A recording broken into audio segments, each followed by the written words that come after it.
Welcome back. With us here to Leaders of Tomorrow, our second entrepreneur in the hot seat today is Asheesh Gupta of Samarth.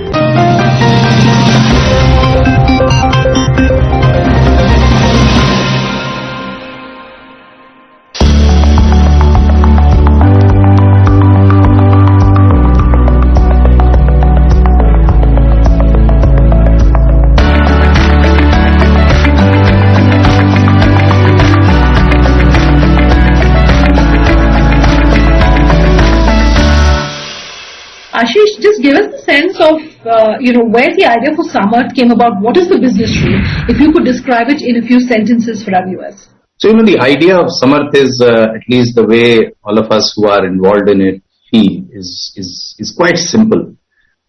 We basically are on a mission, as we say, to bring peace of mind and happiness to elderly and their children in India. Fundamentally, we want to transform the way people age in India. I think that's really the mission we set ourselves. And we do a bunch of, activities, or let's say there are several parts to our work, each of which in a way works towards this goal. Samarth, as you know, Hindi means to be self-sufficient, to be self-reliant. And that's the spirit of our, I hesitate to call it a business alone. It's like most social ventures, it's also something which is driven a lot with our passion. But really there are three pillars of what we do. One, we offer care to elderly who are living alone, who don't have the support of children and others around them adequately. So that's one part of our program. The other is our community program, where we work with elderly at large, and we today have the largest community of elderly in the country. There's a little community card which our members carry, and it provides them a bunch of benefits in addition to providing information, advice, and opportunities for them to stay engaged. And I can talk more about that. But as you age, that is a very important aspect of staying well and staying healthy, both in the mind and in the body. So businesses like yours, players like yours, I understand, have seen a huge surge in demand when it comes to the pandemic. Just give us a sense of that. Can you talk to us about that? Elderly have been one of the most impacted since the beginning. If you look at phase one, really there was a lot of impact around elderly for two reasons. One was just the fact that they were more susceptible, they were more vulnerable. But the second was the lack of mobility, and the lack of access affected them the most. Imagine being cooped up in a room and also cooped up with fear that if you were to get infected, then what would happen? So that was a big thing for most elderly in India. Equally concerned were people like us who had elderly parents who were not with them, about taking care of the elderly, because suddenly the lockdown, suddenly the lack of mobility meant that you could not rush to help whenever help was needed. And therefore, the need for caring at home, the need for providing a range of services at home suddenly became that much more. I think the part which is less appreciated is also the mental side of it and the emotional side of it, which also became extremely important, due to isolation, due to this feeling of helplessness. And so, we've seen a big surge, not just in terms of, demand for what we were offering, but about new things which we had to quickly, add to our portfolio in terms of support, the mental and support being one of them. What are the different services that you offer? Any expansions, anything that you can share with us? I think, a lot of this is driven by, and, having worked in research and consulting for a long time, one of my other co-founders is an economist from Cambridge, and we said, look, we have to understand that we don't know what we don't know. And part of our development, our growth has actually come from getting a better understanding of what, elderly want, what elderly need. One of the big things, so the three things that I talked to you about was about care, community, and commerce. what we found was that healthcare particularly was a big area of concern for elderly. Everybody knows and feels that once they age, they will need greater healthcare, and healthcare is expensive. And, insurance, unfortunately, for elderly in India is not a guaranteed thing. And therefore, largely, you don't have good insurance products. So, one of our focuses, which came out of our work and research with the community, was to launch a healthcare product, specially tailored for elderly, where we try and bring the benefits of insurance, some of the key benefits of insurance to elderly who are largely going to be self-insured. In India, most elderly pay for themselves, unless you are a government servant and have retired from there, you pay for your own treatment. Now, unfortunately, not only, are you paying in cash, you're also paying usually more than what an insured person gets. And so it's a double whammy for the elderly.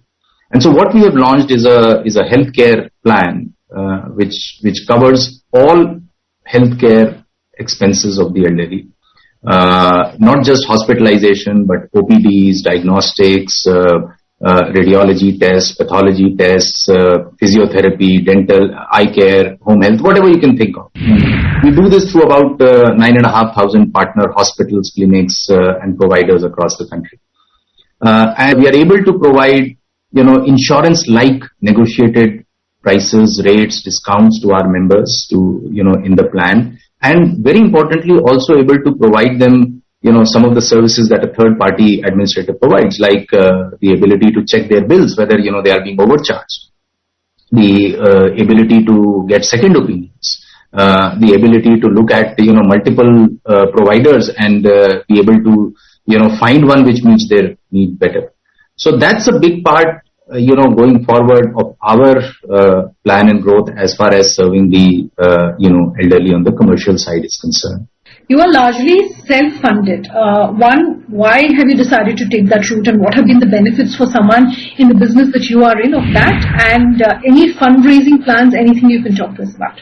I have fortunately or unfortunately have had both experiences of, having built a company which was funded and a company, this one, which is self-funded.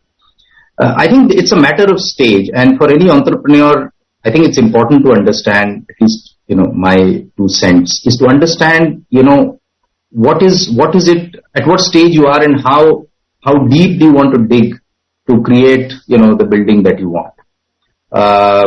For us, this was, we started in this space quite early. And in some ways, we, many of the things that we are doing in the eldercare space are pioneering.